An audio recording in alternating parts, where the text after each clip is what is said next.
Sanjiv, how you doing?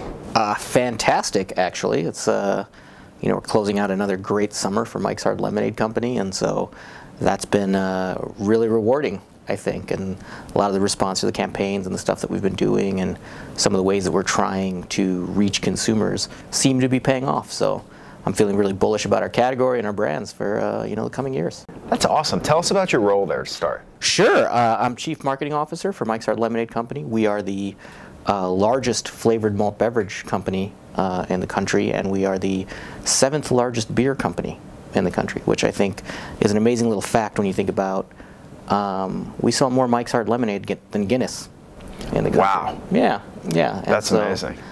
Tell us about the role that data plays in finding the right people and making that social connection you were just talking about. I'm never going to convince a hardcore whiskey drinker to try a Mike's.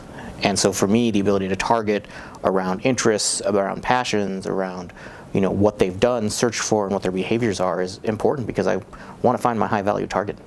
I can imagine that the types of consumers that enjoy this beverage change a lot. We're now trying to make the brand relevant for emerging centennials and younger millennials. Mm-hmm. And that's an interesting challenge, just in a how do you communicate a core proposition for something that someone may have grown up with.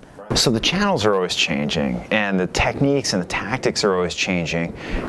Does the technology change the brand at all? The way that we produced ads 10 or 15 years ago is not relevant to the digital space. You can't tell stories like that. You can't tell stories as long as that. It's being sequential, it's being shorter, it's communicating in what I would call poor syntax grammar, right? It's just a bunch of ad hoc things that come up to a whole, and that's not how people have talked before. It must be a different process to create those communications and to get them out there. Yeah, we've actually built our own internal content studio just to handle that. So we've got our own video team, our own graphic design team, our own copy team. We have our own kind of war room approach, where every Monday there's newsroom. Every Monday we're talking about the stories of the day. We treat it like we're publishers. Let's talk about the seasonality of your business. Yeah. and how digital media has affected that. Does it make it more seasonal or less seasonal? Previous windows where we weren't able to engage with consumers, like the holidays, like Christmas, where that same core value of sharing your favorite moments with your friends exists.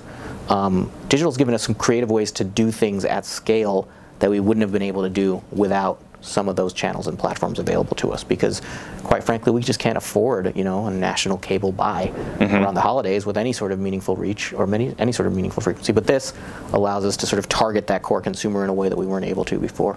What are you excited about for next year? In my business, we've got a great new brand that we've launched this past year called White Claw Hard Seltzer. It's a spiked sparkling water, so think boozy LaCroix. And we see a groundswell of people moving towards better-for-you beverages. And so for us, we've had a great first year with it this year in its launch. We have a ton of upside ahead, and we have such low awareness. So finding new ways to bring that product in front of consumers is really our #1 goal. And I'm really excited about seeing what that potential that brand can be. Awesome. Yeah. Thank you so much for spending some time with us Absolutely. today. It was my pleasure. Thank you. It's been really fun speaking with you.